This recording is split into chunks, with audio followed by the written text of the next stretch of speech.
Не е точно дека биле стопирани патиштата. Од каде падот на градежништвото за 20%, а сега после тоа викате ќе продолжат патиштата. Јас се радувам доколку 270 милиони евра, видиме сега се потрошат и се изгледа 60 патни правци, затоа што ветени се 600 км автопат, 1000 км локални патишта и други транспортни ветувања.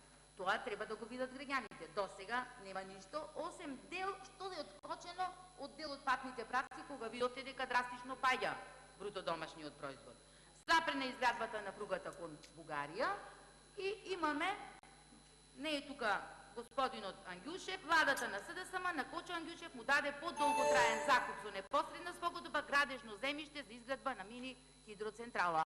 Важно, тоа е решено. Не е тука за одговор. Ибраимовски, самка реплика.